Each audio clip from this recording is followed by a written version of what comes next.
Hello दोस्तों, कैसे हैं आप सब। मुझे उम्मीद है कि आप लोग बहुत अच्छे होंगे, मस्त होंगे, स्वस्थ होंगे। चलिए आज हम लोग देखते हैं क्लास 7 का गणित। ठीक है, क्वेश्चन नंबर 3 से। इसमें जो है पहले 1 नंबर और 2 नंबर करा दिए हैं क्वेश्चन। ठीक है, जिसने अभी नहीं देखा है पिछले वीडियो को, इसी वीडियो को डिस्क्रिप्शन में लिंक मतलब मिल जाएगा। ठीक है, 1 नंबर और 2 नंबर क्वेश्चन को देख लीजिएगा, उसके बाद इस वीडियो को देखिएगा तो समझ अच्छा आएगा। ठीक है, उसके बाद हम लोग आज क्वेश्चन नंबर 3 देखते हैं। इसमें कह रहा है कि खाली जगह में उपयुक्त पूर्णांक भरिए। ठीक है, यहाँ जो खाली जगह दिया है और भाग दिया है -8 बराबर 12 दिया है नहीं, तो अब बोल रहा है कि -8 से यहाँ जो खाली जगह है वो संख्या को हम खोजना है। तो -8 से उस संख्या में भाग दिया होगा, जो भागफल हमारा कितना हो गया -12। तो हमको पता नहीं है कि हम जो -8 से भाग दिए वो संख्या क्या था, जो भागफल हमारा हुआ 12। लेकिन इतना जरूर पता है कि पढ़े होंगे हम लोग, ये क्या है यहाँ जो हम लोग खोजेंगे, ये भाज्य खोजेंगे। क्या खोजेंगे? भाज्य। और हम लोगों को पता है कि भाज्य बराबर जो फॉर्मूला होता है, भाज्य बराबर ये सूत्र होता है, भाज्य बराबर भाजक गुना भागफल। भाज्य बराबर क्या होता है? भाजक गुना भागफल प्लस शेष। नहीं तो -8 से जब इसमें भाग दिया होगा तो शेष नहीं बचा होगा। अगर शेष बचता तो भागफल को यहाँ सिर्फ नहीं लिखता। ठीक है, इसका मतलब -8 से जो भाग दिया होगा वो भाज्य में पूरी भाग लग गया होगा। तो भाज्य हमको खोजना है, भाजक हमारा दिया है। भाजक क्या होता है कि हम जिससे भाग देते हैं, और भागफल होता है जो भाग देने पर होता है। तो भाग हम -8 से दिए, यानी ये -8 हमको मालूम है, और भागफल हमारा कितना है -12। शेषफल तो नहीं दिया है तो जोड़ेंगे ही नहीं शेषफल को। ठीक है, तो बरठे कितना हो गया 96। नहीं, और माइनस माइनस प्लस, यानी इसका जो मान हुआ वो कितना हुआ 96, यानी कि यहाँ हो जाएगा तुम्हारा 96। -8 से 96 में भाग देने पर कितना होगा -12। इसको पढ़ के देखो ना, बरठे 96 पूरा और ऐसे भाग दो कितना होगा -12। नहीं, यही फॉर्मूला को सिर्फ याद रखना, भाज्य बराबर भाजक गुना भागफल प्लस शेष। तो शेष इसमें नहीं दिया रहा क्योंकि शेष देता है ही नहीं यहाँ। ठीक है, चलिए क्वेश्चन नंबर 2 देखते हैं। इसमें भी कह रहा है कि खाली जगह छोड़ करके 8 बराबर -9। ये खाली जगह जो छोड़ा है 8 से जो हम भाग देंगे इस वाला खाली जगह में, यानी यहाँ पर क्या संख्या है, तो जिसमें हम भाग देते हैं वो भाज्य कहलाता है, और जिससे हम भाग देते हैं वो भाजक कहलाता है, और जो भाग देने पर होता है वो भागफल। तो हम 8 से भाग देंगे तो कहीं ना कहीं भाग, मेरा जो 8 है ये भाजक है। क्या है? भाजक। और -9 क्या है? भागफल। क्योंकि हम 8 से कोई ना कोई संख्या भाग दिए होंगे, जो मेरा भागफल कितना हो गया 9। याद रखना कि भाजक और भागफल का गुना जो होता है वो भाज्य के बराबर होता है। क्या होता है? भाज्य के बराबर। तो 8×9 = 72, यानी यहाँ माइनस था तो यहाँ आ जाएगा माइनस प्लस माइनस, यानी यहाँ आ जाएगा -72। नहीं, उसके बाद 3 नंबर 24 और भागा डैश खाली जगह दे। इस बार क्या कर रहा है कि 24 में हम किससे भाग दिए होंगे जो मेरा -4 आया, क्योंकि देखो ना ई वाला घर से हम भाग देंगे, जिससे हम भाग दिए वही हमको मालूम नहीं है। तो ई वाला मालूम नहीं है तो क्या करेंगे, ये हमारा भागफल दे चुका है, भागफल दे दिया। नहीं, जैसे छोटा सा एग्जांपल लेते हैं।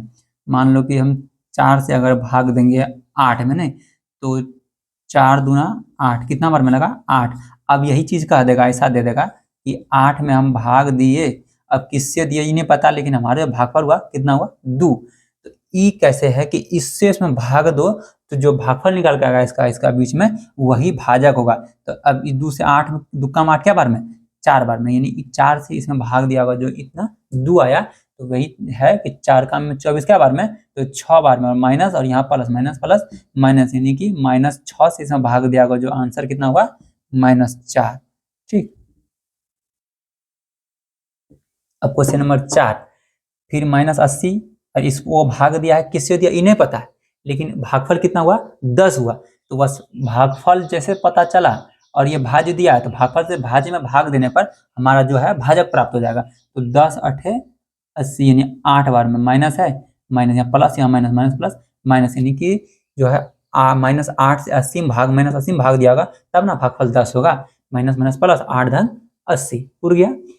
उसके बाद 5 नंबर, अब तो इसमें भाग के देना डायरेक्ट, 6 8 48, क्योंकि देखो ना यहाँ भाग देने बोल रहा है, और यहाँ प्लस है यहाँ माइनस है, यहाँ कुछ नहीं छुपा हुआ प्लस रहता है, यहाँ पर दिया हुआ माइनस है, माइनस प्लस क्या हो जाएगा माइनस, यानी इसका मान हो गया -8।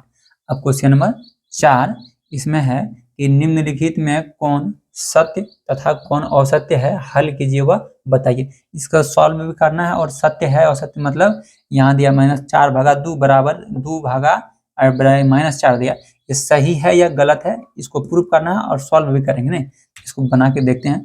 जैसे ई क्या कर रहा है कि -4 को 2 से भाग देंगे, और यहाँ क्या है कि -4 से ही 2 में भाग देंगे, तो इसको एक ऐसा रूप में लिखते हैं जैसे -4/2 बराबर 2/-4। क्या ये दोनों आपस में बराबर है? ऐसे नहीं पता चलेगा, इसको कटाएंगे। 2 दूना 4, कितना मान हुआ? -2। इसको कटाएंगे, 2 एकम 2, 2 दूना 4, इसका मान हो गया 1/-2। ये और ये आपस में बराबर हुआ? नहीं हुआ बराबर। ये जब दोनों आपस में बराबर नहीं हुआ, ये क्या हुआ? असत्य हुआ। क्या हुआ? असत्य, यानी ये गलत दिया, ये जो दिया है वो गलत दिया है।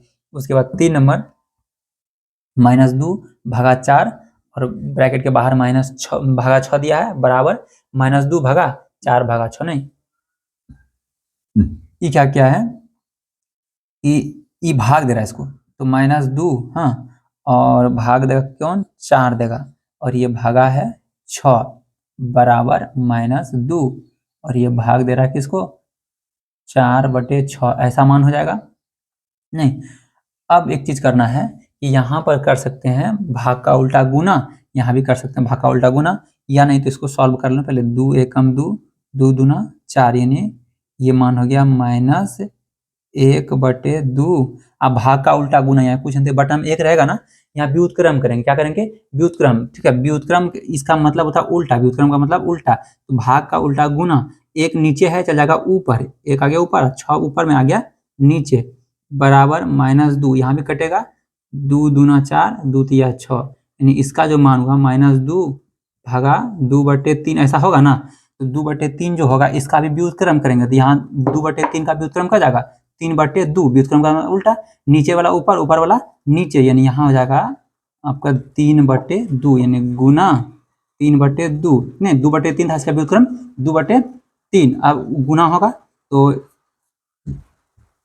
1 गुना 1 1 रहेगा, 6 दूना 12, माइनस था, माइनस लगा देंगे, बराबर 2 तिया 6 माइनस 2 एक काम 2, कुछ नहीं, बटन 1 रहेगा ना, नीचे नीचे गुना, ऊपर ऊपर गुना होगा। क्या ये दोनों बराबर हुआ आपस में? देखो तो 2 तिया 6 -1/12 बराबर -3, ये और ये आपस में बराबर हुआ? नहीं हुआ बराबर। इसका मतलब ये भी क्या है? असत्य है। क्या है?